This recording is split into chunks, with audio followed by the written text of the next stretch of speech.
শুনে রাখুন, একজনও জীব, একজনও মানুষ যতদিন জগতে থাকবে তাকে পাওয়ার জন্য গোবিন্দের চোখে জল থাকবে। ও কবে আমার হবে? ও তো আমারই। একজনও প্রাণী যতদিন জগতে থাকবে গোবিন্দ তার জন্য তাকে বারবার আসতে হবে, তাকে নিজের করার জন্য। কত বড় করুণা তার! ভগবান জীবের জন্য কাঁদেন, জীব কবে আমার হবে? এই জন্ম মৃত্যু জরাব্যাধি থেকে কবে সে চিরদিনের মতো নিষ্কৃতি হয়ে আমার হবে? ও তো আমারই। মাময়ী বাংশ দিবলোক জীবভূতা সনাতন। কবে সে আমার হবে? একটা কথা বলি, আমরা ভগবানের দাস হতে চাই। কৃষ্ণ দাস, রাধা দাসী, নিতাই দাস, শ্রীগুরু চরণ দাস। কিন্তু ভগবান বললেন, আমি সবাইকে শরীর বন্ধু করতে চাই। কারণ দাসের সাথে সংকোচ, দাসের সম্বন্ধের মধ্যে সংকোচ থাকে, মর্যাদার ভয় থাকে। থাকে কিনা? যিনি আপনার চরণের দাস তার সামনে আপনি সবকিছু বলতে পারবেন, করতে পারবেন? একটা সংকোচ থাকে, মর্যাদার বিষয় থাকে। গোবিন্দ বললেন, সকলে আমার দাস হতে চায়, কিন্তু আমার কাছে যে আসে আমি তাকে বন্ধু করে নিতে চাই, আপন করে নিতে চাই, বন্ধু করতে চাই। সুগ্রীব স্ত্রীহারা, রাজ্যহারা, সজ্জনহারা। তো সেই সুগ্রীব ভগবানের সাথে বন্ধুত্বের মতো যোগ্যতা কোথায়? যে রাজ্যহারা, স্ত্রীহাতা, হতভাগ্য, চির বঞ্চনার শিকার রঘুপতি রাঘবেন্দ্র মর্যাদা পুরুষোত্তম রাম তার বন্ধু হবেন? কিন্তু রাঘবেন্দ্র সরকার রাম সুগ্রীবকে সব বঞ্চনার পরেও তাকে বন্ধু করে নিলেন, দাস করলেন না। আচ্ছা, বিভীষণ শত্রুর ভ্রাতা, যুদ্ধের আগের নিশীতে রাত 12টায় এসেছেন। আগামীকাল লঙ্কার যুদ্ধের পূর্বের রাত্র দ্বীপ্রহরে বিভীষণ এসেছেন, পরম শত্রু রাবণের ভ্রাতা। রাজনৈতিক বিশ্লেষক যারা, তারা বলছেন জাম্ববান সুগ্রীব শত্রুর ভাইকে এই সময় আশ্রয় দেওয়া উচিত নয়। আর এই মধ্যরাত্রে রাবণের পদাঘাতকে আর বিভীষণ মধ্যরাত্রে সাগর এপারে রামচন্দ্রের কাছে এসেছিলেন আশ্রয় নেওয়ার জন্য। কিন্তু বিভীষণকেও শুধু বন্ধু করলেন না, রাজ তিলক দিয়ে সেই দিনই তিনি লঙ্কার রাজা রূপে স্বীকৃতি দিয়ে দিলেন। ভগবান কাউকে নিজের দাস করে রাখতে চান না। আচ্ছা, গুহাক চণ্ডাল, কি নামটি বললাম? চণ্ডাল তো উচ্চ কুলে, উচ্চ বিদ্যা, উচ্চ সুকৃতি কিছুই নাই। সেই গুহাক চণ্ডালকেই গোবিন্দ মিতা করে নিলেন, বন্ধু করে নিলেন। কি সংকেত দিচ্ছে জানেন? আচ্ছা, সুধামা বিপ্র, তার মলিন বস্ত্র গিট দেওয়া, কাপড়টা ছিঁড়ে গেছে, 8-10 জায়গায় গিট দেওয়া, গায়ে ধুলা মাখা, পায়ে পাদুকা নেই। দ্বারকাধীশ গোবিন্দ রুক্মিণীর সুখসজ্জা ছেড়ে এসে জড়িয়ে ধরলেন সুধামাকে, বন্ধু করে নিলেন। কোনো মহাজন চায় না তার আশ্রিত কর্মচারী তার থেকে বড় হোক, কিন্তু ভগবান চান আমার কাছে যারা আসে আমি তাদের হৃদয়ের বান্ধব শুধু করব না, আমি তাদের আমার মুকুট মণি করে রাখবো। ভক্ত মেরা মুকুট মণি। ভগবান বললেন, আমার কাছে যে আসে একবার দিও না, একবার বললেও শোনে না। জয় রাধে। বলছেন, একটু উচ্চস্বরে বলাতে ক্ষমা করেন, শব্দগুলো হারিয়ে যায়, উলোধ্বনি না দিলেও হবে। কি বলছেন? বলছেন, ভগবান বলছেন আমার কাছে যারা আসে না, দাস হতে আসে, আমি তাদের গলে বুকে লাগিয়ে নিই বন্ধু করে। তারপরে কি করি জানো? ভক্ত মেরা মুকুটমণি, মেয়ে ভক্ত কা দাস হো। আমি আমার ভক্তকে মাথার মুকুট মনে করে আমি তার চরণের দাস হয়ে যাই, আমি ভগবান তার দাস হয়ে যায়। সেই ভগবানের কাছে যাওয়ার আমাদের চিত্তে আকাঙ্ক্ষা জাগে না। যাদেরকে আপন ভেবেছি, যাদেরকে দেহ মন সুখ সব দিয়েছি, তারা আমার কেউ আপন হতে পারিনি, আমিও পারিনি। কিন্তু যার কাছে দাস হয়ে গেলেও বুকে টেনে নেয়, মাথার মুকুট মণি করে নিজে দাস হয়, তার কাছে যেতে বড় ভুল হয়ে যায় আমাদের। এমন ভক্তবৎসল, এমন সমর্থ ভগবানের কাছে গেলাম না। উদ্ধবের পরিচয় দিচ্ছিলাম, প্রিয় বন্ধু, এবং তিনি মন্ত্রী ছিলেন।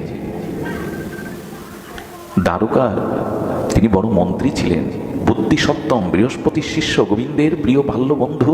এবং আরেকটি কথা বলা যায়, উদ্ধব ছিলেন গোবিন্দের অনুচর। শব্দটা কি বললাম? অনুচর মানে? অনুচর মানে যিনি পিছনে পিছনে চড়ে বেড়ান। উদ্ধব সর্বদা কার পিছনে চলে বেড়ান? গোবিন্দের পিছনে, আর কারো পিছনে নয়। এই অনুচর শব্দের আরেকটি অর্থ আছে, দেখবেন, যে যাকে ভালোবাসে, যে যার প্রিয়, সে তার সব কিছুকে অনুকরণ করে করার চেষ্টা করে। অনুচর মানে সে যেমনভাবে চলে বলে, তার স্বভাব, ওইগুলো সে গ্রহণ করতে চেষ্টা করে। মাঝে মাঝে দেখবেন কোনো সমাপ্ত সদ্গুরুদেবের শিষ্যের মধ্যে সেই গুরুদেবের মধ্যে চেহারা, স্বভাব, ভাবভঙ্গি, কণ্ঠ এগুলি চলে আসে। কেন আসে জানেন? যাকে খুব হৃদয় থেকে ভালোবাসা যায়, যাকে খুব গভীরে গিয়ে ভালোবাসা যায়, তার রূপ, তার স্বভাব সব কিছু নিজের মধ্যে সংক্রামিত হয়। যাকে খুব গভীরে ভালোবাসা যায় না, তার সারূপত্য প্রাপ্ত হওয়া যায়। অনেক সাধককে দেখেছি গৌরহরির নিতাই চাঁদের চিন্তা করতে করতে, স্মরণ মনন করতে করতে কালো গায়ের রং শ্যামবর্ণ হয়ে গেছে, গৌরবর্ণ হয়ে গেছে, রঙও বদলে যায়। কাউকে ভালোবেসে দেখুন, তবে সে ভালোবাসাটা নিষ্কপট হতে হবে, চাওয়া পাওয়ার ভালোবাসা না। গভীর করে হৃদয়ে কাউকে জায়গা দিন, দেখবেন তার স্বভাব, তার হাবভাবগুলো আপনার মধ্যে প্রকাশ হচ্ছে। অনুচর মানে গোবিন্দের যা কিছু স্বভাব, ভাব উদ্ধবের মধ্যে প্রকাশ হতো। এই জন্য উদ্ধবকে দূর থেকে কেউ দেখলে বাসুদেব কৃষ্ণ মনে করেই সবাই ভুল করতো, মাঝে মাঝে ভুল করত। এরকম প্রাণের মানুষকেই তো মনের কথা বলা যায়। এ সংসারে দুঃখের কথা, খুব ব্যথার কথা সবাইকে বলবেন না, বলতে নেই। এরকম একজন মানুষ চাইতে হয় ভগবানের কাছে। ভগবান পেয়েছিলেন, উদ্ধবও পেয়েছিলেন। তো আজ উদ্ধবকে গোবিন্দ পাঠাচ্ছেন, গচ্ছ উদ্ধব ব্রজং সৌম প্রত্যান পিতি মা বহ। যা উদ্ধব, নন্দ বাবা মরেনি কেন? প্রশ্নটা কি বোঝা যায়? রামচন্দ্রের পিতা দশরথ 14 বছর রাম বিরহে প্রাণ ত্যাগ করলেন, কিন্তু 100 বছর কৃষ্ণ বিরহে নন্দ বাবা কেন প্রাণ ত্যাগ করেননি? কেন করেননি জানেন? ব্রজের ভাব কিছু বিচিত্র, আলাদা, কোথাও মিলে না। ব্রজের ভাব এটা মেলে না। নন্দ বাবার প্রাণটা যায়নি কেন জানেন? ব্রজবাসীরা শ্রীকৃষ্ণকে মন প্রাণ সব দিয়ে দিয়েছিল। মাঝে মাঝে এই গোপীদের বিরহ দশায় কাল আসতো, মানে মৃত্যু আসতো। মৃত্যু এসে ব্রজবাসীদের দেহে প্রবেশ করত, করে দেখতো আমি যা নিতে এসেছি সেই প্রাণ তো এখানে নাই, সেই প্রাণটা গোবিন্দের চরণে রাখা আছে। আচ্ছা, গোবিন্দের চরণে যদি কারো প্রাণ থাকে, সে প্রাণ কাল নিতে পারবে? জম নিতে পারবে? গোবিন্দের নাম উচ্চারণ করলে কাল দূরে পালায়, আর সেই চরণে যদি কেউ প্রাণ সুরক্ষিত রাখে, মাঝে মাঝে কাল ফিরে আসতো। এদের প্রাণ এদের কাছে নেই, গোবিন্দ চরণে দিয়ে দিয়েছে। বড় মর্মবেদী কথা এগুলি। গোবিন্দ উদ্ধবকে বলছেন, উদ্ধব, ব্রজবাসীদের প্রাণ ওরা আমাকে দিয়ে দিয়েছে, ওদের মন ওদের কাছে নাই, ওদের প্রাণ। এই জন্য মাঝে মাঝে সুখদেব বলেছেন ব্রজ জীবন। এবং জানো, আমি ওদের জীবন সর্বস্ব, আমি ওদের জীবন সর্বস্ব। আমি ছাড়া ওদের জীবনের অন্য কোনো অর্থ নাই। ব্রজের সর্বস্ব ধন হলেন গোবিন্দ। তুমি যাও, তারা নিত্য নিরন্তর মন প্রাণ জীবন আমাকে অর্পণ করেছে, তুমি যাও। উদ্ধবকে মালা দিলেন, প্রসাদী মালা, প্রসাদী চন্দন, প্রসাদী পোশাক নিজের মতো করে সাজিয়ে দিলেন। নিজের মতো করে সাজিয়ে উদ্ধব গোবিন্দের দ্বারকাধীশের রথে চড়ালেন। উদ্ধব যাচ্ছেন, কিন্তু তার মধ্যে একটা ভাব কাজ করছে। এটা উদ্ধব জ্ঞানীর মধ্যে বুদ্ধি সপ্তম, বুদ্ধিমান তো জ্ঞানী, বৃহস্পতির শিষ্য। তো তিনি যাচ্ছেন, তার ভিতরে কিছুটা জ্ঞান অভিমান ছিল। আচ্ছা, এখানে একটা কথা মনে পড়ল, ব্রজবাসীরা কেউ তো গোবিন্দের কাছে আসেনি, কোনো পত্র পাঠায়নি। আচ্ছা, কোনো দুধ পাঠিয়ে কৃষ্ণের সংবাদ নেওয়ার জন্য তো মথুরায় দ্বারকায় পাঠায়নি। গোবিন্দ কেন পাঠাচ্ছেন? পাঠাচ্ছেন কেন জানেন? ভক্ত ভগবানকে যতটা না স্মরণ করে, ভক্ত ভগবানের জন্য যতটা না কাঁদে, ভক্ত ভগবানকে যতটা না খোঁজে, তার কোটি গুণ ভগবানই ভক্তকে খুঁজে বেড়ায়। আমরা তাকে খুঁজতে পারি না, তিনি খুঁজতে আসেন। আমরা তো বৈকুণ্ঠে যাই না, গোলক বৃন্দাবনে যাই না, উনিই তো নেমে আসেন আমাদের কাছে। বৃহৎ ভগবতামৃতে সনাতন গোস্বামীপাদ তিনি উল্লেখ করেছেন গোপকুমারকে দিয়ে। গোপকুমার যখন বৈকুণ্ঠে গেল না, নারায়ণ উঠে জড়িয়ে ধরেছে গোপকুমার, তোমাকে পাওয়ার জন্য আমি কত কাঁদলাম, কবে তুমি আমার হবে, কবে তুমি আমার। একটা জীবের জন্য ভগবানের এমন ব্যাকুলতা। কোটি কোটি পিপিলিকার মধ্যে একটা পিপিলিকা মরে গেলে কি ক্ষতি হয় পিপিলিকা জাতির? অনন্ত কোটি বিশ্ব ব্রহ্মাণ্ডের জীব নিচয়ের মধ্যে একজন মানুষ ভগবান পেল না, মারা গেল, বারবার জন্মালো, তাতে ভগবানের কি এসে যায়? বলেন অনেক এসে যায়। কারণ জীব তো আমার, তাকে আমার না করা পর্যন্ত আমার শান্তি নাই। ভগবান খোঁজেন, আমরা খুঁজি না। ভগবান ডাকেন, আমরা শুনি না। ভগবান আমার জন্য আসেন, আমি তার কাছে যেতে চাই না। এই জন্য ব্রজবাসীরা কাউকে না পাঠালে গোবিন্দ পাঠাচ্ছেন, এই জন্য যে ভক্তকেই ভগবান সর্বতভাবে তার কথা ভাবেন, তাকে ডাকেন। এই জন্য উদ্ধবকে পাঠাচ্ছেন। বিস্তার না করে অনন্ত সিন্ধু সমুদ্র থেকে এক বিন্দু আমরা আস্বাদনে বেছে নেব।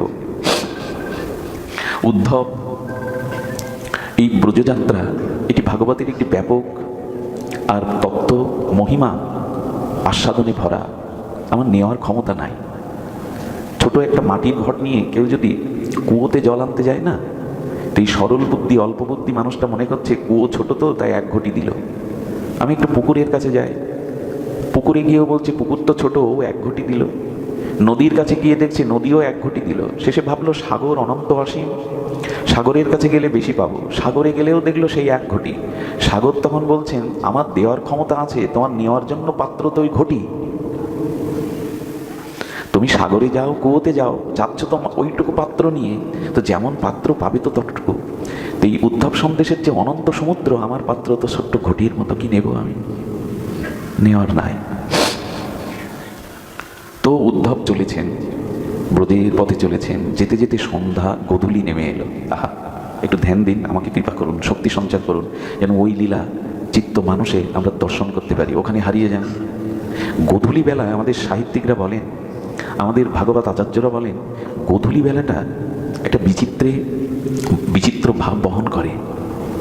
গোধূলির পশ্চিম দিগন্তে অস্তগামী সূর্যের আবির রাঙা নবনবয়নমান বিচিত্র রঙের উদ্ভব হয়। আকাশে দেখবেন অন্য আকাশ, যেন অন্য পৃথিবী।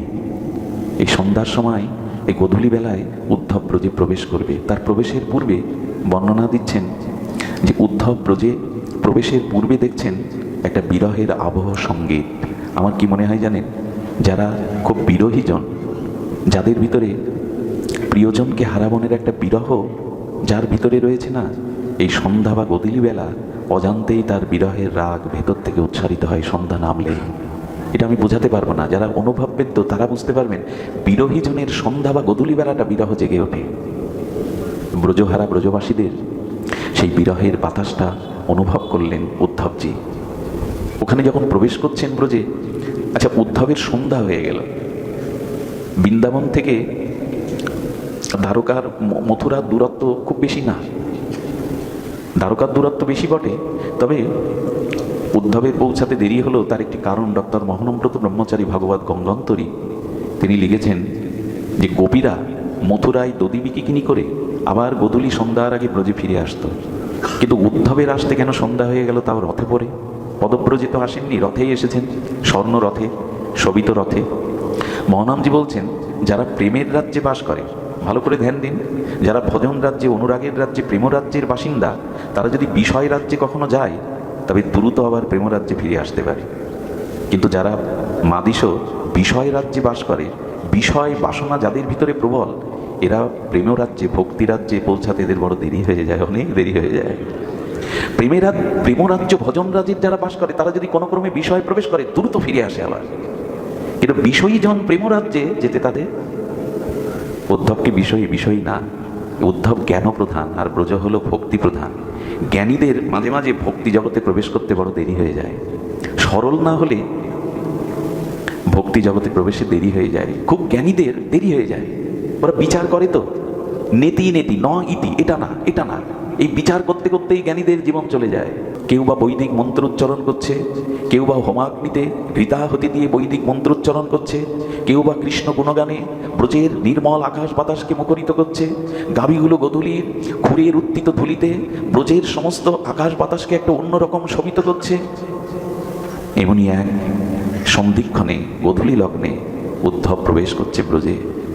আমি প্রথমেই বলবো, উদ্ধব যখন ব্রজে প্রবেশ করছে তখন ব্রজের সীমান্তে কৃষ্ণের সখাগণ প্রতিদিন গোষ্ঠে এসে আর গোচারণ ভূমিতে এসে মথুরার দিকে তাকিয়ে থাকতো। মথুরার দিকে তাকিয়ে থাকতো কেন জানেন? তাকিয়ে থাকতো, ও বলেছে কাল আসবো, পরশু আসবো, আজ মনে হয় সেই পরশু আজ আসবে। মধুমঙ্গল, তনসুখা, ধনসুখা, মনসুখা সব কৃষ্ণের সখাদের নাম। ওরা মথুরার দিকে চাতকের মতো চেয়ে চেয়ে বলতো আজ মনে হয় পরশু। ও বলে গিয়েছিল পরশু আসবে, আজ মনে হয় আসবে। ওরা সকচিত নয়নে মাঝে মাঝে কি বলতো জানেন? মাঝে মাঝে সুদামা বলতো, সুদামা বলতো কাকে? সব থেকে বুদ্ধিমান গোবিন্দের বান্ধব ছিল মধুমঙ্গল সখা, ব্রাহ্মণ তো। মধুমঙ্গল, আজ আমাদের কানাইয়া আসবে। কেন তুই মনে করছিস কানাই আসবে? বলে দেখ আমার ডান অঙ্গ লাফাচ্ছে, ডান চোখ লাফাচ্ছে। মধুমঙ্গল মনে মনে বলছে না, ডান চোখ আর ডান হাত। কতদিন কত বছর চলে গেল, তবে বলছেন দেখ আমি বলছি আজ কানাইয়া আসবে না, মন বলছে আসুক, আসবে, কিন্তু বাইরে বলছে কানাইয়া ওরে আজকে যদি আসে না আমি গলার মালা খুলে দেবো তোকে। এই ওরা আলাপন করছে। হঠাৎ দেখতে পেল স্বর্ণ নির্মিত উজ্জ্বল রথ আসছে পদ্মার মধ্যে, রথের পদ্মার মধ্যে। আরে মধুমঙ্গল, ওই দেখ আমার ডান চোখ ডান হস্ত লাভানো সার্থক হয়েছে, ওই তো আমাদের কানাইয়া আসছে, ওই সেই রথ। ওরা উজ্জীবিত হয়ে গেছে, যেন মরা প্রাণে প্রাণের সঞ্চয় হয়েছে মরা দেহে। যেমন বর্ষাকালে শুকনো নদীর জলে জলস্রোত প্রবেশ করে স্ফীত হয়, ওদের চিত্তে আশা জেগেছে ওই আসছে, আমাদের কানাইয়া আসছে। যত রথ তাদের কাছে আসছে তত ওদের আশা সঞ্চার হচ্ছে, ওই বুঝি এলো।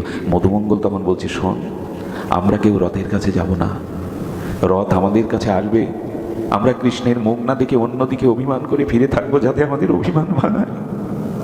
পশু আসবি বলে এত কাঁদালি, প্রতিদিন গোষ্ঠে এসে তোর দিকে চেয়ে থাকি কানাইয়া, আমরা তোর দিকে তাকাবো না, তুই অভিমান ভাঙিয়ে আমাদের বুকে নিমিত হয়ে কথা বলবো। সবাই মুখ ফিরিয়ে আছে। উদ্ধব রথ থেকে নামলেন, রথ থেকে নেমে দেখছেন কিছু ব্রজ বালক, কিছু ব্রজ বালক অন্যদিকে ফিরে আছে কেন? উদ্ধব আস্তে আস্তে তাদের ওই যে উদ্ধবের গায়ের যে গোবিন্দের প্রসাদী মালা আছে, চন্দন আছে, বস্ত্র আছে, ওগুলো গোবিন্দের গায়ের অঙ্গ সুগন্ধ বেরোচ্ছে। তো ওরা মনে মনে করছে হ্যাঁ যা ভেবেছিলাম, গোবিন্দই এসেছে, আমাদের কানাইয়া এসেছে, ওই তো সেই প্রসাদী গন্ধ বেরোচ্ছে। সামনে গিয়ে যখন বলছেন তোমরা বলতে পারো নন্দ বাবার গৃহ কোনটা? যেই কণ্ঠস্বর শুনেছে তাকে বলছে কে তুমি, এই রথে তুমি এসেছো? বলে হ্যাঁ আমি কৃষ্ণের বাল্যবন্ধু, কৃষ্ণের সখা, আমি উদ্ধবজি। যেই শুনলেন অভিমান দূরে রেখে তাকে বলছে ও তাহলে রথের মধ্যেই আমাদের প্রাণসখা। দেখুন কৃষ্ণের বন্ধু তিনজন, কে কে? সুদামা, অর্জুন, উদ্ধব। তবে সখারা কারা বৃন্দাবনে? গোবিন্দ বলেছেন ওদের আমি বন্ধু বলি না, ওরা আমার প্রাণ, ওরা আমার বন্ধু না, ওরা আমার প্রাণ। ব্রজের ওরা আমার প্রাণ, ওরা বন্ধু না। এই জন্য বন্ধু এই তিনজন। অর্জুন, বন্ধু তো অনেকেই, তার মধ্যে অর্জুন, সুদামা, উদ্ধবজি। উদ্ধব কি বলছেন? ও তাহলে রথের মধ্যে আমাদের প্রাণসখা আছে, আমাদের কানাইয়া আছে। বলেন কানাইয়া আসেনি, কানাইয়া আসেনি। যেই বলেছে কানাইয়া আসেনি, সবার চোখে জল ভরে গেছে। তাদের তাদের বিরহ বেদনা জাগিয়ে বলছে ও তোমাকে কানাইয়ের মতো মনে হয়, কে তুমি? বলেন আমি উদ্ধব, তোমরা আমাকে বলে দাও নন্দ বাবার গৃহ কোনটি?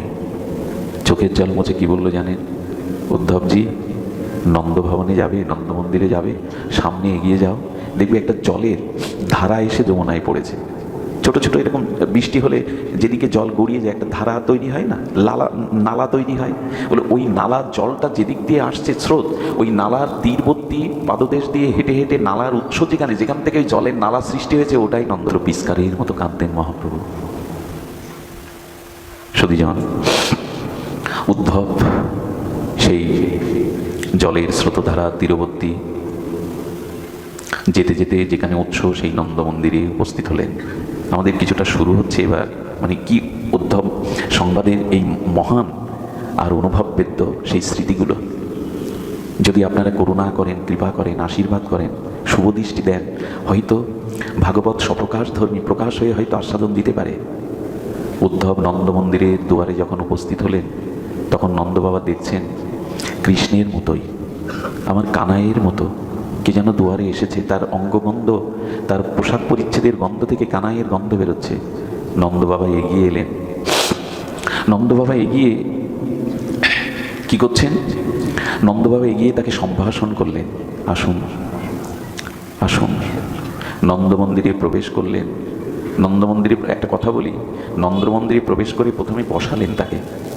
বসানোর পরে এখানে এই কথাটা দুরকম ব্যাখ্যা এসেছে, টিকা এসেছে। কেউ বলে দাসের মধ্যে কেউ উদ্ধবের চরণ প্রক্ষালন করেছিলেন, আর কিছু কিছু টিকাকারগুলো উল্লেখ করেছেন নন্দ বাবা নিজেই উদ্ধবের পাদ প্রক্ষালন করেছিলেন। আমরা যদি ধরে নেই কৃষ্ণ কানাইয়া বলছেন আমার পিতামাতাকে সান্ত্বনা দিতে যাও, তাহলে উদ্ধব যদি কৃষ্ণের সখা হয় তাহলে তো সখার পিতামাতাও তার কাছে পিতামাতা। তো উদ্ধব মহারাজ এত বড় জ্ঞানী হয়ে নন্দ বাবার হস্তে পাদ প্রক্ষালন করতে দিলেন, মেনে নিলে। খুব মার্মিক একটা কথা আছে, ধ্যান দিয়ে শোনো। টিকাকারগণ বলছেন হ্যাঁ নিলেন। একটা কথা বলি, বাইরে থেকে যখন সাধু গুরুদেব বাড়ি আসবে আমাদের একটা নিয়ম হলো কি, আমরা তাকে দাঁড় করিয়ে রাখি, দাঁড়ান। ওই যে সাজানো গোছানো রয়েছে, পাদস্খলনের জল, ফুলমালা, দাঁড়ান, এভাবে বলতে নেই। বাইরে থেকে কষ্ট করে যখন আসেন প্রথমও উচিত হলো দাঁড় করিয়ে না রাখা। আমরা দাঁড় করিয়ে 10 মিনিট দেখে ওই সব গুছিয়ে বরণ করতে আনি, এগুলো ঠিক না। প্রথমে কেউ এলে তাকে গৃহের মধ্যে আগে বসাতে হবে, এরপরে আপনি এই পাদ্য অর্ঘ্য ফুলমালা দিবেন, দাঁড় করিয়ে রাখবেন না। তার সুখ চান তো আপনি, তার সেবা চান তো আপনি, দাঁড় করিয়ে রেখে ফুল খুঁজতে যায়, মালা খুঁজতে যায়, চন্দন খুঁজতে, ঠিক না। অনুভবীরা এরকম করে না। গুরুদেবকে আগে, গুরুদেব চলে যাচ্ছেন, গুরুদেব দাঁড়ান দাঁড়ান, দক্ষিণাটা দিতে মনে নেই, প্রণাম করতে মনে নেই, এবং দাঁড় করিয়ে রাখতে নাই। প্রণাম প্রণাম মনে মনেও করা যায়। আমি মাঝে রাধাকুণ্ডে এক মহাত্মার দর্শনে সৌভাগ্য হয়েছিল, তো আসার পথে খুব বিনয় করে বলছি একটু চরণে মাথা রাখতে পারবো? বলছেন এখানে তো আমি চলাচল করি, এখানে চলাচল করি, ওখানে ধুলো নাও। যে পথ দিয়ে সাধু চলে যায় তার ধুলাটা নিলেও, তার ধুলাতে প্রণাম করলেও প্রণাম করা হয়। উনি দেখছেন না তা না, উনি দেখছেন, ওই প্রণামের আশীর্বাদ পেয়ে যাবেন। তাই দূর থেকে কাউকে ডেকে ডেকে দাঁড়ান দাঁড়ান প্রণাম করবে এরকম না, এগুলো অনুভব না, আমাদের আবেগ বেশি। তো গুরুদেবের কাছে 1 বছর পরে কি বলছি, গুরুদেব আপনার শরীর ভালো আছে? কথা কিভাবে কোথায় বলতে হয় এটা আগে জানতে হয়। গুরুদেব যদি বলে শরীর ভালো না, 2 মাস বসে সেবা কর, পারবেন তো? খুব তো আবেগে বললেন গুরুদেব আপনার শরীর ভালো, সারা বছর 365 দিন খোঁজ নেই, 2 ঘন্টা দেখা করতে গিয়ে জিজ্ঞাসা করছেন গুরুদেব আপনার শরীর, এটা আবেগ ভালো না। যদি বলেন কি বলতে হয় গুরুদেবের কাছে গিয়ে, কিছু না বলাই ভালো, প্রণাম করে জয় রাধে বলে বসে পড়বেন। ওইখানে খুব সাংসারিক কথা, নিজের সুখ সুবিধার কথা তুলবেন না। ভরত চিত্রকূটে রামচন্দ্রকে আনতে যাচ্ছেন, ভরত সাধুদের মধ্যে সর্বশ্রেষ্ঠ শান্ত শিরোমণি ভরত, যখন রথ নিয়ে যাচ্ছেন, সেনা নিয়ে যাচ্ছেন, আর ভরত আসছে, লক্ষণ গাছের শাখার উপরে উঠে বলছেন, তা প্রভু রামচন্দ্রকে বলছেন মনে হয় যুদ্ধ করতে, যুদ্ধ ঘোষণা করতে আসছে ভরত, বলুন এক বাণেই শেষ করে দিই। রাম ভগবান বলছেন লক্ষণ দেখো তো ভরত রথের উপরে চড়ে আসছে কিনা, হাতি ঘোড়া সেনা নিয়ে? বলছেন না প্রভু, ভরত একা আসছে, রথ সেনারা পেছনে। আচ্ছা এবার দেখো তো ভরতের পায়ে পাদুকা আছে কিনা? বলে না প্রভু, ভরত একা আসছে, হাতি ঘোড়া পেছনে রেখে, পায়ে পাদুকা নেই, খালি পায়ে আসছে। রাম বললেন আসতে দাও। সাধুর কাছে যেতে গিয়ে উদ্ধব নন্দ বাবা চরণ প্রক্ষালন করলেন। টিকাকারগণের কথা আমরা মেনে নেব কেন জানেন? দেখবেন সন্তান খেলা করে যখন বাড়ি আসে না, গরম লাগছে মা, লাগুক, ঘাম ঝরুক, বাতাস দরকার নাই, কি বলছেন? কৃষ্ণ কথায় চোখে জল না ঝরুক, গায়ে একটু ঘাম ঝরুক, সেটাও তো তার জন্য। কষ্ট হোক, কষ্ট হোক, কিন্তু কষ্ট, মা যেন কিছু মনে না করেন, মাকে দিয়ে বললাম সংসারের জন্য কত মাথার ঘাম পায়ে ফেলি, কৃষ্ণের জন্য কবে ফেলবো, কবে ফেলবো, কষ্ট হোক। তো সন্তান যখন খেলা শেষে বহুক্ষণ খেলা করে আসে, মা বাবা দেখবেন তার পাটা টিপে দেয়, দেয় কিনা? চরণটা সেবা করলে না সুখ হয়। এই জন্য আচার্য যারা তাদের চরণ সেবা করে, উদ্ধবকে গোবিন্দ কৃষ্ণের মতোই নিজের সন্তান মনে করে এই চরণটা প্রক্ষালন করছে, একটা সুখ হয়। অতিথি যারা আসে তাদেরকে সুখ দেওয়াই তো আমাদের কাজ। আর একটা কথা বলি, চরণ সেবাটা করবেন যারা আচার্য মহৎ পিতামাতা। চরণ সেবা করলে একটা বৈজ্ঞানিক সমীক্ষা কি বলছে জানেন? চামড়ারে কি বলে ইংরেজিতে? স্কিন। আমি তো মূর্খ, স্কিন টাচ করলে, টাচ বলে তো স্কিন মানে চামড়াকে যে যত স্পর্শ করে, যার স্পর্শ করে তার প্রতি তার অনুরাগ সঞ্চারিত হয়, তার প্রতি তার খুব অনুরাগ বাড়ে। এটা একটা দৃষ্টান্ত দেই, মেয়েদের প্রতি মা বাবার এত স্নেহ থাকে কেন জানেন? মেয়েদের প্রতি বাবা মার, প্রত্যেক বাবা মার বড় হলেও ও শিশু মনে করে। দেখবেন মেয়ে শ্বশুরালয় থেকে এসে মায়ের গলা জড়িয়ে ধরে, বড় হলেও ধরে, বাবার গলাও জড়িয়ে ধরে, ধরে কিনা? চর্ম স্কিন স্পর্শ করার অনুভূতি মেয়েদের বেশি, কিন্তু ছেলে যত বড় হয় ওই কাজটা আর করতে পারে না। এই জন্য মেয়েদের প্রতি বাবা মায়ের স্নেহটা খুব গভীর হয়, ওই যে স্পর্শ করে। এটা বিজ্ঞান সমীক্ষা বলছে, আমাদের সমীক্ষা। এই জন্য আগেকার দিনে পিতামাতা আচার্যদের চরণ সেবা করতো। কিছু মনে নেবেন না, পুরোনো দিনে পুত্রবধূরা শাশুড়ির পা টিপে দিত। এই জন্য ওদের মধ্যে মা মেয়ের একটা সম্পর্ক আজ এটা নষ্ট হয়ে গেছে। এটা দাসিত্ব বলে, পা টিপতে এসছে। আগের দিনে এগুলো ছিল। এই জন্য তাদের মধ্যে মা মেয়ের চোখে জল বেড়ে যেত, যাও মা, শুতে যাও মা। এটা মেয়ের মতো টান অনুভব করতো। চর্ম স্পর্শ যত করা যাবে ওখানে স্নেহ বর্ধিত হবে। এই জন্য শ্রী গুরুদেবের সাধুদের চরণ সেবা করতে হয়। আর সাধুরা তো পদব্রজেই চলে। কষ্ট যাদের খুব ক্লেশ হয়, কষ্ট হয়, ওদের চরণটা একটু সেবা করলে সুখ হয়। তো নন্দ বাবা আজকে উদ্ধবের চরণ প্রক্ষালন করলেন, সন্তান মনে করেই করলেন, ভুল ব্যাখ্যা করবেন না। উদ্ধব এত জ্ঞানী হয়েও চরণ সেবা নিলেন। হ্যাঁ, তো সেবা করছেন। এবার কথা প্রসঙ্গে ধীরে ধীরে নন্দ বাবা শুরু করছেন। উদ্ধবকে বলছেন, উদ্ধবকে কি বলবেন?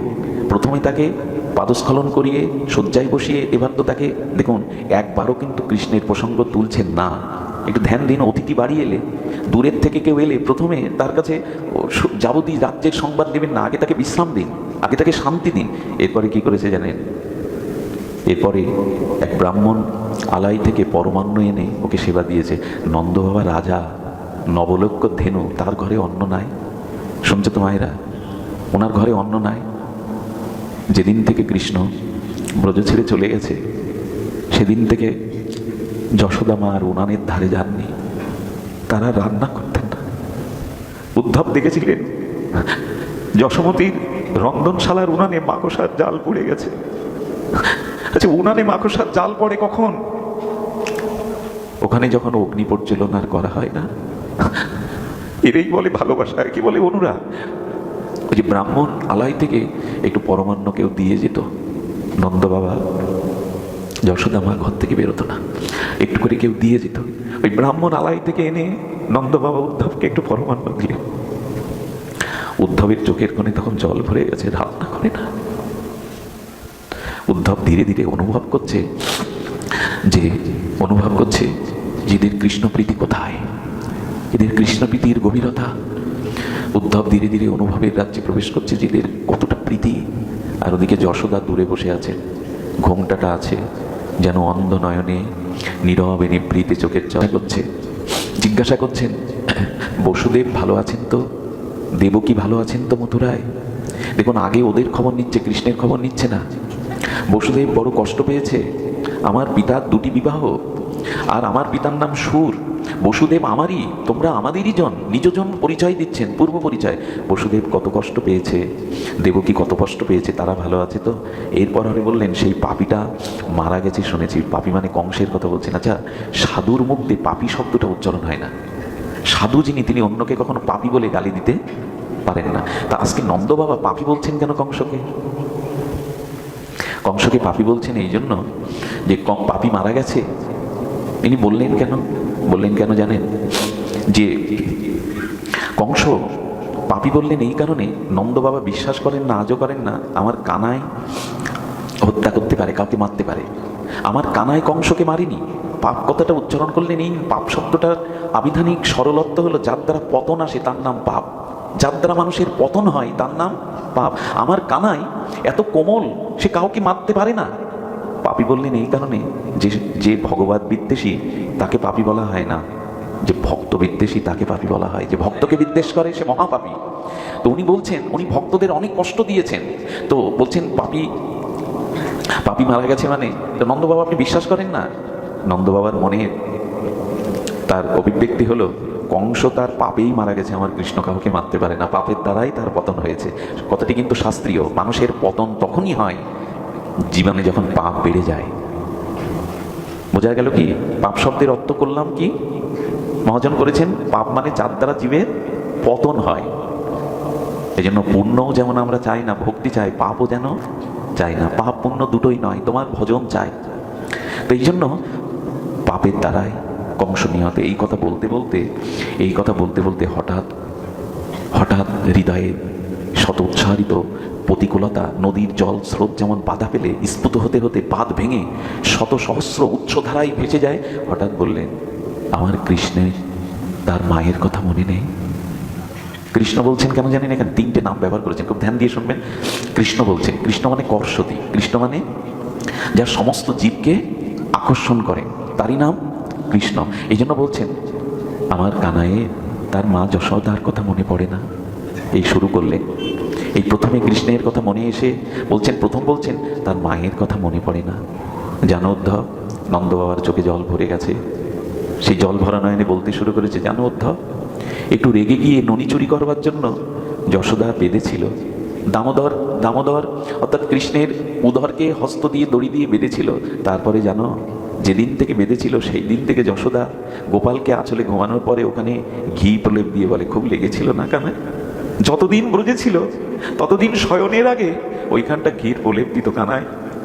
লালা, আমি রাগ করে সেদিন তোকে বেঁধেছিলাম, তোর কোমল অঙ্গ মাখনের থেকে কোমল, খুব লেগেছিল না? আচ্ছা, দড়ি দিয়ে বেঁধেছিল সে কথাটা ওর মনে পড়ে না? উদ্ধব বোবার মতো অবাক হয়ে যাচ্ছেন। কৃষ্ণ ভগবান, উনি সর্বশক্তিমান তত্ত্ব, এদেরই ভালোবাসার সাগর কোথায়, কত গভীর। বললেন, মায়ের কথা বুঝি ওর মনে নেই? আচ্ছা উদ্ধব, মা ওকে বেঁধেছিল একবারও বলে না? মায়ের হাতে ননি খাওয়ার কথা ওর মনে পড়ে না? একবারও বলে না? আচ্ছা, আমার কথা বাদ দাও, মায়ের কথা তো ওর মনে পড়ার কথা। মাকে তো সহজে কেউ বলতে পারে না, ওই জায়গাটা কোনো সন্তানই বলতে পারে না। ও আমার কথা নাই মনে করুক, ওর মায়ের কথা, যশোদার কথা বলে না। উদ্ধব অবনত মস্তকে, উদ্ধব কাঁদছে। জ্ঞানী এসেছিলেন সান্ত্বনা দিতে, জ্ঞানী এসেছিলেন জ্ঞান দিয়ে তাদের সান্ত্বনা দিতে, এখন নিজেই ডুবে যাচ্ছে। যশোদা মা ভবিয়ে ভবিয়ে কাঁদছে, শব্দ নেই, নীরবে অশ্রু ফেলছে। প্রতিদিন যশোদা ননি সাজিয়ে রাখতো থালায়, আজ আসবে, আজ আসবে, কখন ননি দেমা বলে গলে জড়িয়ে ধরবে। যশোদার এমনি করে দিন। আচ্ছা, ওর মায়ের কথা না মনে পড়ুক, ওর সখাদের কথা মনে নেই? শ্রীদাম, সুদাম, বসুদাম, মধুমঙ্গল, সখাদের কথা মনে নেই? ওর সখারা প্রতিদিন গোষ্ঠে গিয়ে মথুরার পানে তাকিয়ে থাকে, আসার সময় পাথরে আর মাথা আঘাত করতে করতে আজ এলো না। আমাদের মন্দিরের দুয়ারে এসে বলে, যশোদা মা, পশু বলে গেছে, হয়তো পশু আসেনি, পশুদিন আসবে, আসবে, এই সংবাদ দিয়ে যান। সখাদের কথা বলে না? সখাদের কত ভালোবাসত, সখাদের সাথে তার কত সভ্যতা, কত খেলাধুলা, সখাদের কথা মনে পড়ে না? সখারা মাঝে মাঝে স্ফূর্তি হতো, কৃষ্ণ আমাদের সাথে আছে, গোষ্ঠে এসেছে। হ্যাঁ, কৃষ্ণকে ভালোবাসার নমুনা কি বলবো। অবন্তীনগরে সন্দীপনী মণির আশ্রমে কৃষ্ণ আর সুধা মাতা গণ। কৃষ্ণ কি করেছে, যেতে যেতে সেই বনে কাঠ কোড়াতে ঝড় এসেছে।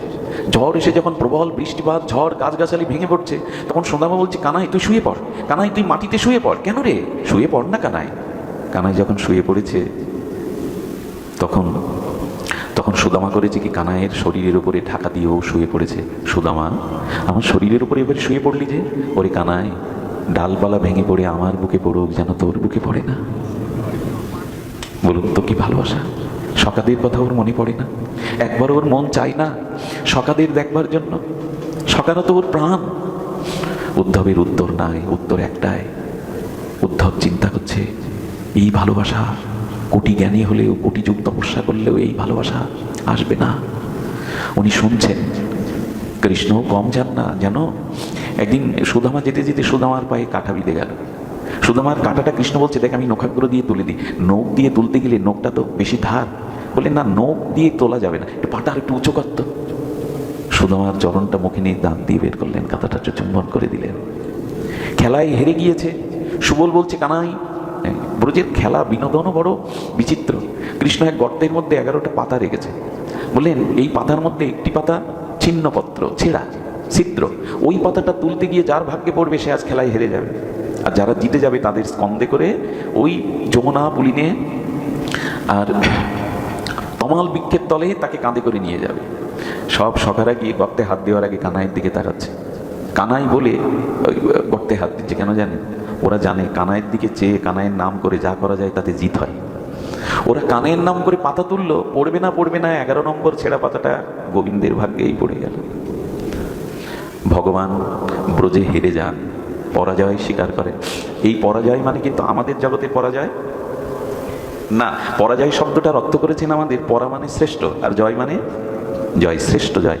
ভক্তের কাছে হেরে গিয়ে ভগবানের জয়টা পরাজয় না, শ্রেষ্ঠ জয়। ভক্তের কাছে হারলেই ভগবানের জয় শ্রেষ্ঠ হয়। কেমন জানেন, খুব বড় কুস্তিগির বলেছিলেন মানে ভগবত কিশোর গোস্বামী পাদ, কুস্তিগির মানে যারা খুব ওই যে কুস্তি লড়াই করে, ও ঘরে গেছে খাটের ওপর ছোট্ট 3 বছরের মেয়েটা, বাবা তোমার গায়ে বল বেশি না আমার গায়ে বল বেশি, বাৎসল্য এই কন্যার কথা শুনে বাবা বলছেন আমার গায়ে বলে না আমার গায়ে বল বেশি, তাহলে লড়াই হোক। বাবার গলে জড়িয়ে ধরে আর ঝাঁকি দিয়েছে, বাবা ইচ্ছা করেই খাটে পড়ে গিয়ে বলছেন আমি হেরে গেলাম, আমি এটা কি বাবার হার? এটাই তো বাবার জয়। ভক্তের কাছে পরাজিত হয়ে গোবিন্দ প্রকৃষ্ট জয় মনে করেন, এই জন্য আজ নিজে হারলেন। হেরে সুবল বলছে কানাই কাঁধ নিচু কর, তোর কাঁধে উঠবো। কানা একটু ভনিতা করে বলছেন আমি রাজার ছেলে, আমার কাঁধে উঠবি? তখন কনুইটা কৃষ্ণের স্কন্ধে দিয়ে বলছে তুই কোন বড় লোক, তুইও যা আমিও তাই, কানাই নিচে হওয়া হেরেছিস এখন কাঁধে নিবি। কি রস এদের, ভগবান ভাবলে এমন হয় গো। আমাদের ভজনটাই এই মাধুর্যের ভজন। এখানে মর্যাদা, তুমি খুব বড় আমি খুব ছোট, এরকম না। ভগবানকে ব্রজের রসে ভালোবাসতে গেলে সৌক্য রসে, বাৎসল্য রসে আর মধুরা আরতিতে। আরে জল পড়ছে কোথা থেকে? কানাই বলছেন গাছে হয়তো শিশির বিন্দু লেগেছিল, গাছ থেকে হয়তো পড়ছে, লুকিয়ে যাচ্ছে। তো সখাদের কথা মনে পড়ে না, সখাদের কথা মনে পড়ে না। আচ্ছা সখাদের কথা না হয় কৃষ্ণের এক এক করে শুনুন, খুব ধ্যান দিয়ে মনোসংযোগ দিয়ে শুনুন। বলছেন সখাদের কথা না হয় মনে করে না, বলে না। আচ্ছা উদ্ধব, আমাদের এই যে উপমন্যু মানে নন্দ বাবারও তো 5 ভাই তাই না? উপমন্যু তার শরীরজনের কথা, তার পরিবারের নিজজনদের কথা তার মনে পড়ে না? নিজজনদের কথা কি সে ভুলে গেছে?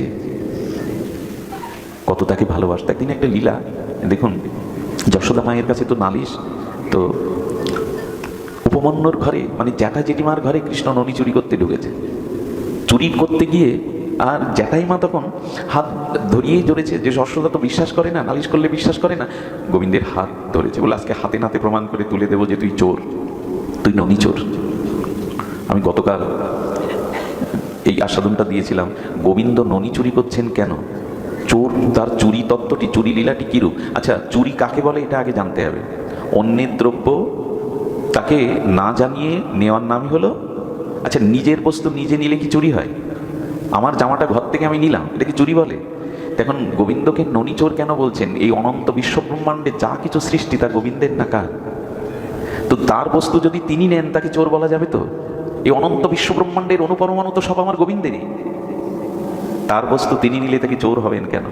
বরঞ্চ একটু ঘুরিয়ে যদি বলা যায় চোর আমরাই, যার বস্তু তাকে না দিয়ে যারা ভোগ করে এরাই তো বড় চোর। যার বস্তু তাকে না দিয়ে গ্রহণ করার নামই হলো চুরি। কি অদ্ভুত, সারা জীবন আয় করে গেলাম, টাকা সঞ্চয় করে গেলাম, অথচ সাধুগুরু বৈষ্ণবের সেবায় ভাগবতে 2 টাকা ব্যয় করলাম না। হ্যাঁ, ব্যাংক ব্যালেন্স করে ভালো করে রাখো, হেসে খেলে খেয়ে খাইয়ে ভালো করে খাও, ভগবানকে কিছু দিতে হবে না। ভক্তকে সাধুগুরু বৈষ্ণব ভাগবত মানুষের মঙ্গল কাজে সৎ কাজে ব্যয় করতে হবে না, ওইভাবে লুকিয়ে রাখো। যার বস্তু তাকে দেওয়ার মন নাই। কিছু মনে করবেন না, আপনাদের এলাকার মানুষের মন অনেক অনেক উচ্চতায়, আমি এটা বিশ্বাস করি, অনেক উচ্চতা। এক একটা অনুষ্ঠানে যে জাতীয় ধকল আপনাদের সহ্য করতে হয়, ব্যয়বহুল অনুষ্ঠান, কিন্তু কারো মুখে আমি কখনো নিরানন্দ দেখিনি। এটা উচিত আয়ের একটা অংশ ভগবত সেবায়, বৈষ্ণব সেবায়, সংসারের মঙ্গল কাজে, সমাজের হিত কাজে ব্যয় করা। নাহলে এই অর্থ 3 ভাবে, অর্থের উপযোগ, অর্থ ভোগ হয় 3 ভাবে। এক, অর্থ অধিক করে সঞ্চয় করে ভগবত ভক্ত সৎ কাজে না লাগালে অসৎ চরিত্র সন্তানের দ্বারা ওই অর্থ নষ্ট হয়, মামলা মকদ্দমা সন্ত্রাসী চাঁদাবাজিদের কাছে চলে যায়, রোগ শোকে চলে যায়, কিছু না কিছু ভাবে চলে যাবে। অর্থ হয়তো দান করুন, যত ধনী হন দান করুন, ওটা কুয়ো থেকে যত জল তুলবেন তত জল আর স্তুতি হবে, নিচের থেকে উচ্চারিত হবে। কুয়োতে 2 বছর জল তোলা বন্ধ করুন, কুয়ো বন্ধ হয়ে যাবে। আরে দিলে তো পাবেন, না দিলে পাওয়া যায় না, এটাই নিয়ম। যে যত দিতে পারে সে তত পায়। দেওয়ার হাতটাই আমাদের কমে গেছে। দান, দয়া এগুলি ধর্মের মূল অঙ্গ ভুলে গেছি। তো যাই হোক, আর কি হয় জানেন, অর্থ ওইভাবে আর আত্মীয় স্বজনের যারা দুস্থ অনাথ গরিব আত্মীয় তাদের দিতে হয়, নাহলে সেই অর্থ বিনাশ ডেকে আনে, ধ্বংস ডেকে আনে। বলতে বলতে পথটা হারিয়ে চলে এলাম। এই হাত ধরেছে কৃষ্ণের, এই জন্য তাকে চুরি তাহলে চুরি করেন কেন? গোবিন্দ মাঝে মাঝে বলেন আমার জিনিস আমাকে দাও না, তো তাই মাঝে মাঝে চুরি করে কেড়ে খেয়ে আসি, যাতে তোমাদের পতন না হয়, অপরাধ না হয়, দোষ না হয়, তাই মাঝে মাঝে খেয়ে আসি তোমাদের থেকে।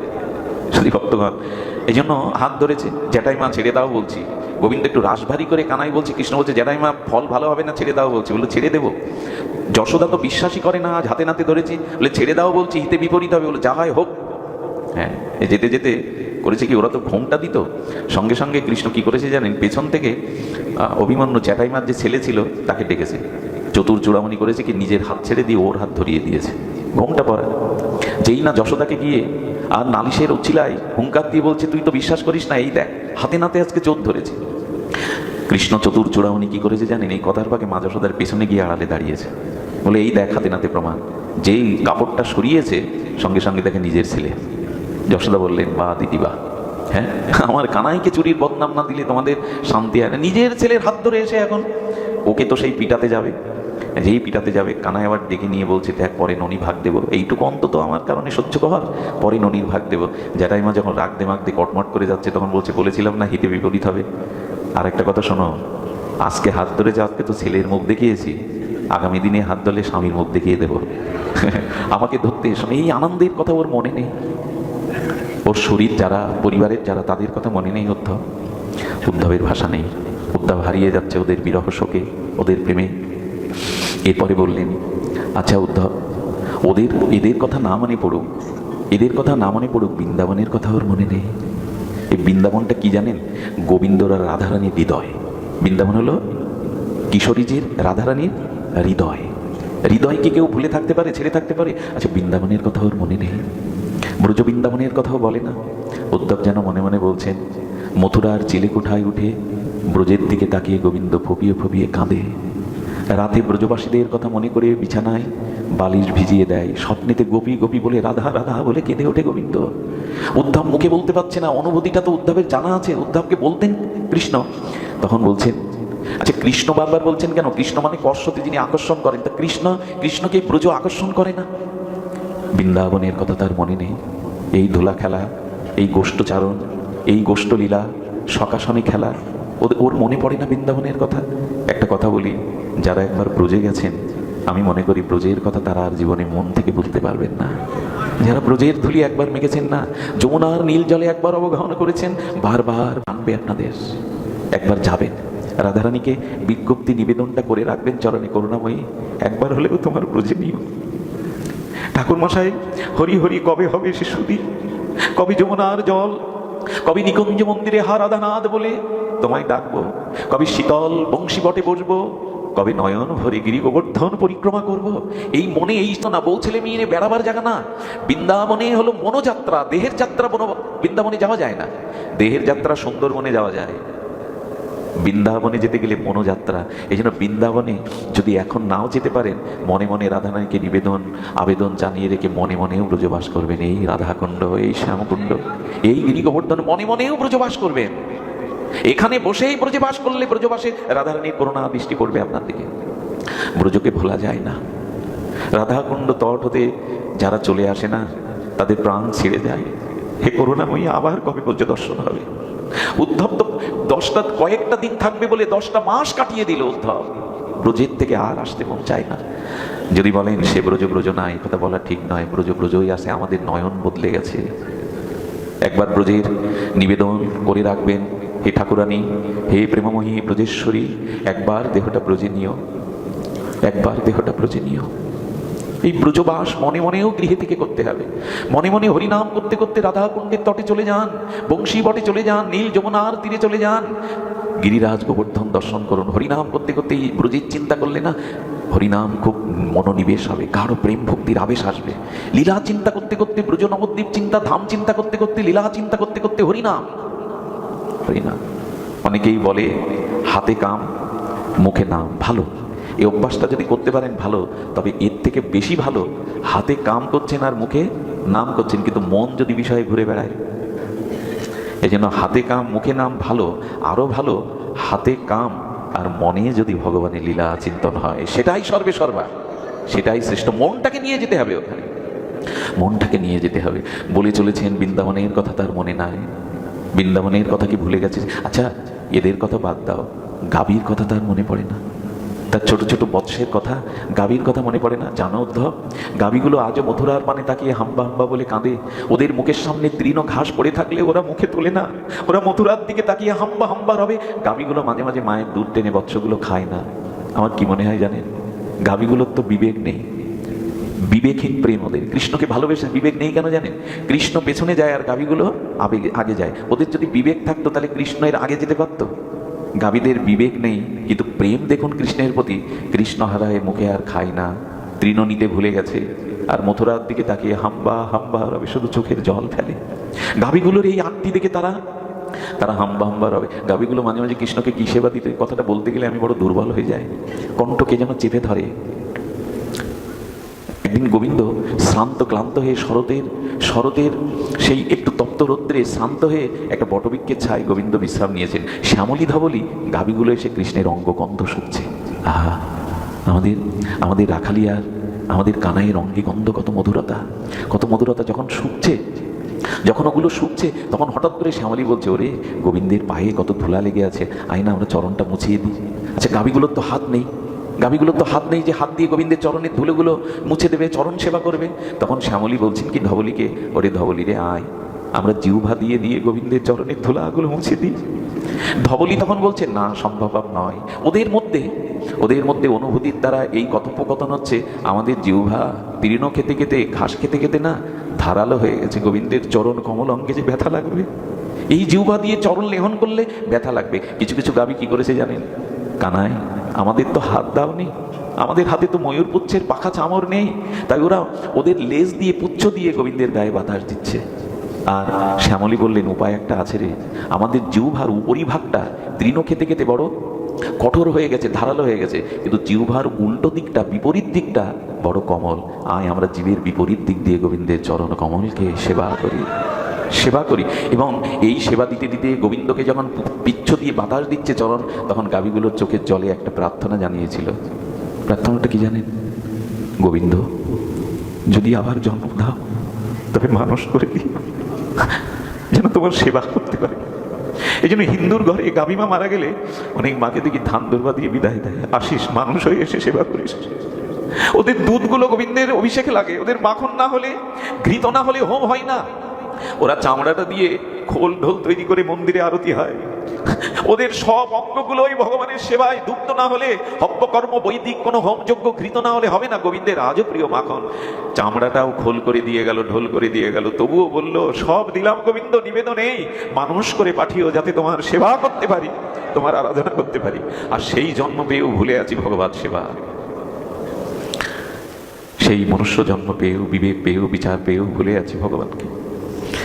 মায়াই যদি আবার ওই পশুজনিতে যায় না, এই সুযোগ পেতে না কোটি কোটি জন্ম লেগে যাবে।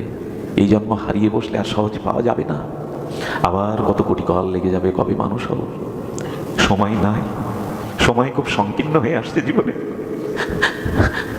এবারও মায় খুব ফুরিয়ে আসছে, সময় একেবারেই সংকীর্ণ হয়ে আসছে। ভজন করুন। উদ্ধব, গাভীগুলোর কথা তার মনে পড়ে না? আচ্ছা উদ্ধব, গোবর্ধনের কথা মনে পড়ে না? গিরিরাজের কথা মনে পড়ে না? 7টা দিন কেমন করে ধরে রেখেছিল হাতে করে। গিরিরাজ অন্নকূট উৎসব গেল তো, গিরিরাজকে গিরিরাজই তো গোবিন্দ, কিন্তু নাম দিয়েছেন হরিদাস বর্জ। গোপীরা গিরিরাজের কি নাম দিয়েছে জানেন? নাম দিয়েছেন হরিদাস বর্জ। গোবিন্দ ভজন করলে সে হয় হরিদাস, আর বর্জ মানে শ্রেষ্ঠ।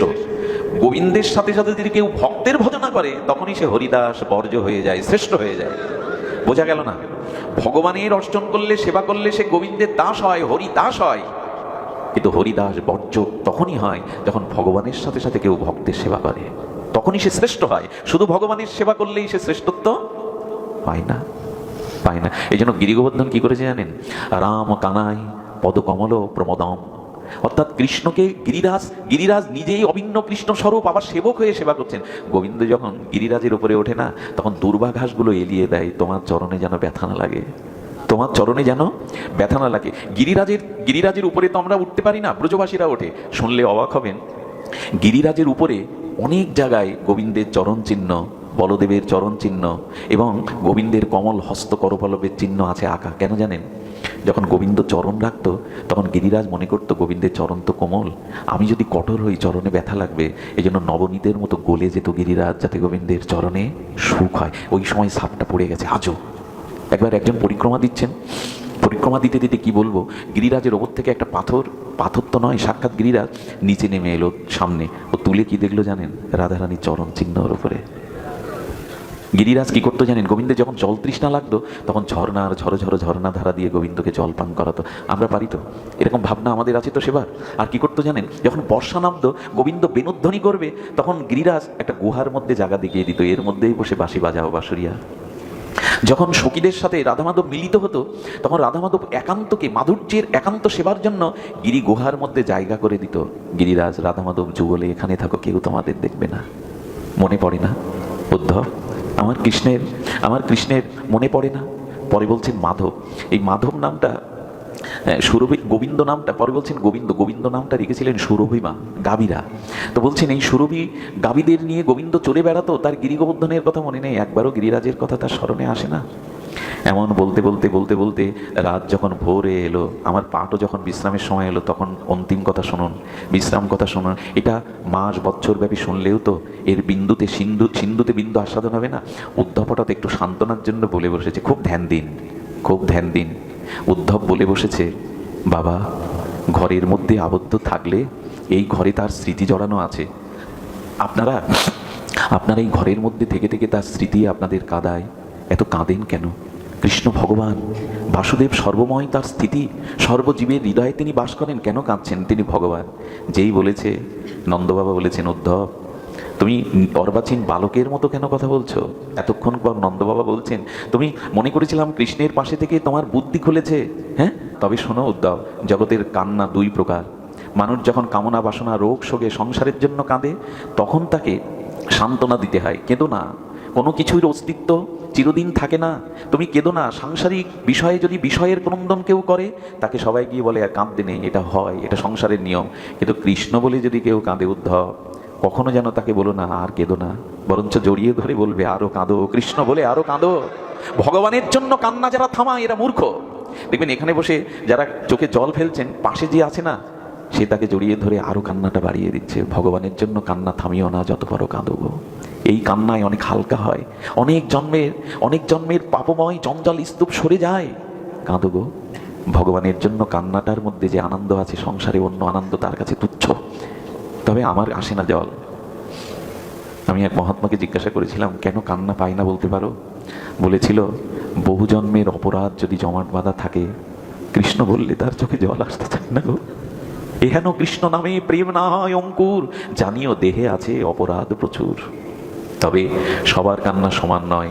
ফল্গু নদী যেমন ভেতরে তার জলপ্রবাহ, কেউ কেউ আছে বাইরে না কাঁদলেও অন্তরে তারা কাঁদে গোবিন্দের জন্য। এই কান্নাটা আরো গভীর। তবে মাঝে মাঝে চিৎকার করে একাকী গোবিন্দের জন্য কাঁদতে চেষ্টা করবেন, দেখবেন সব হালকা হয়ে গেছে বুকের মধ্যে। রামকৃষ্ণদেব বলেছিলেন, পরমহংস ওরে, সংসারের জন্য ঘটি ঘটি কাঁদিস, কৃষ্ণ বলে তো এক ফোঁটা কাঁদিস না। সংসারের জন্য তো কত কাঁদলি আমার বলে, কৃষ্ণের জন্য তো কাঁদলি না। চোখের জল পড়লে দেখবেন শুকিয়ে গেলে একটা রেখা তৈরি হয়, পথ তৈরি হয় না? চোখের জল শুকিয়ে গেলে দেখবেন একটা রেখা তৈরি হয়। আমার মনে হয় গোবিন্দ যেন বললেন যে তোমার অনন্ত জন্মের সব ধুয়ে ফেলেছো, পথ রচনা করেছো, ওই পথ দিয়েই আমি তোমার কাছে আসবো, তোমার হৃদয় আসবো, ওই পথ বেয়েই আসবো তোমার কাছে। নন্দ বাবা বললেন, উদ্ধব ভগবানের জন্য যারা ক্রন্দন করে তাদের সান্ত্বনা দিতে নেই, থামাতে নেই, বলতে হয় আরো কাঁদো। উদ্ধব দেখলো আমার জ্ঞান এখানে ডুবে গেছে, কাদের সান্ত্বনা দিতে এসছি আমি। সঙ্গে সঙ্গে তখন বললেন, বাবা একটু যদি বাইরে যান, এই যে যমুনার তীরে যান, একটু গোবর্ধনের তীরে যান, আচ্ছা বৃন্দাবনের বৃক্ষগুলোর ছায়ায় যদি যান, তাহলে কিছুটা শোক অবমোদন হয়, কিছুটা শোক দূরে যায়। উদ্ধব আমি একদিন গিয়েছিলাম, আমি বনবীথিকায়, বৃন্দাবনের বনবীথিকায় বৃক্ষের তলে দাঁড়িয়েছিলাম, বৃক্ষগুলো দেখলাম ঝরঝর করে পাতা দিয়ে কাঁদছে আর বলছে, বাবা আমরা তো জড়ো, আমরা তো এক জায়গা থেকে আরেক জায়গায় যেতে পারি না, আমরা বৃন্দাবন ছেড়ে মথুরায় কৃষ্ণকে আনতে যেতে পারি না, তুমি তো জড়ো নাও, তোমার তো পা আছে, কেন আমাদের কৃষ্ণকে আনো না, কেন তাকে ফিরিয়ে আনো না, আমরা তো বৃক্ষ। আমি অবাক হয়ে দেখলাম আমার থেকে বৃক্ষের শোক আরো বেশি। ভাবা যায় গো, বৃক্ষগুলো কেঁদে উঠে বলছেন আমরা তো জড়ো, আমরা চলতে পারি না নন্দ বাবা। যমুনা বলছেন আমরা তো তাকে আহ্বান করে আনতে পারি না বাবা, তাকে ফিরিয়ে আনো। আমি বলতে বলতে রেখে এসেছি, নন্দ বাবা মরেনি কেন জানেন? নন্দ বাবা মরেনি এই জন্য তিনি বলেছিলেন, যশোদা, কৃষ্ণ শোকে যদি প্রাণটা বের করে দিই না, যেদিন আমার কানায় এসে ব্রজে এসে ডাকবে নন্দ বাবা বলে, সেদিন যদি আমার মুখখানা না দেখে, আমি বুকে না নিই, কত কষ্ট হবে কৃষ্ণের। তাই আমি বিরহ যন্ত্রণা বুকে নিয়ে প্রাণটা ধারণ করে আছি, কবে কৃষ্ণ এসে বাবা বলে ডাকবে, কোলে উঠবে। এই জন্য উনি মরেননি। দশরথ রামের চিন্তা করেনি যে রাম ফিরে এলে বাবাকে মুখ না দেখলে রামের কত কষ্ট হবে, কিন্তু নন্দ বাবা ভেবেছিল কানায় এসে যদি বাবা বাবা বলে ডেকে না পায়, সেদিন তার বুকে কত কষ্ট হবে। যমুনার পাশে গেলে যমুনা বলে, বৃক্ষ বলে, গিরি গোবর্ধন বলে, বৃন্দাবনের প্রতিটি ধুলি গোবিন্দের জন্য প্রতীক্ষায় আছে। এর পরেরটুকু গোপীদের কাছে নিয়ে যাওয়া উদ্ধবের, সে এক আরো বিস্ময়কর সংবাদ। এর থেকে কোটিগুণ প্রবাহ স্রোত বিরাহের গোপীদের মাঝে। এর পরের দিন নন্দমন্দির অঙ্গন ছেড়ে বনবীথিকার গম্ভীরে প্রবেশ করেছিলেন উদ্ধব। আর উদ্ধব প্রবেশ করে সেই গোপিকাদের বিরহ অনালী দগ্ধীভূত মূর্তিগুলো দেখেছিলেন। শুধু একটা কথা বলে আজকের পাঠ বিশ্রাম রাখি। গোপীরা আর উদ্ধবকে বলেছিল, মথুরায় বুঝি পূর্ণিমা হয় না, মথুরায় বুঝি রাত আসে না, মথুরার আকাশে বুঝি চাঁদ ওঠে না। উদ্ধব বলেছিল, চাঁদ তো পৃথিবীর সবখানেই ওঠে, রাত তো নেমে আসে পৃথিবীর সব গ্রামেই, সব স্থানেই। গোপীরা বলেছিল, মথুরায় রাত নামে না। ওগো, মথুরায় যদি রাত নামতো তাহলে ভোর হয়ে কাল হতো, রাত পেরিয়ে আগামী কাল হতো। আর আমাদের প্রাণনাথ বলেছিলেন, কাল আসবো। আমার মনে হয় মথুরায় রাত আসে না বলে কালও আসে না, কাল আসলে তো সে ফিরে আসতো। আচ্ছা, মথুরায় চাঁদ ওঠে না আকাশে, যদি চাঁদ উঠতো আমাদের কথা তার মনে পড়তো, সব কিছু ভুলে গেলেও রাসের কথা তো গোবিন্দের ভোলার কথা না।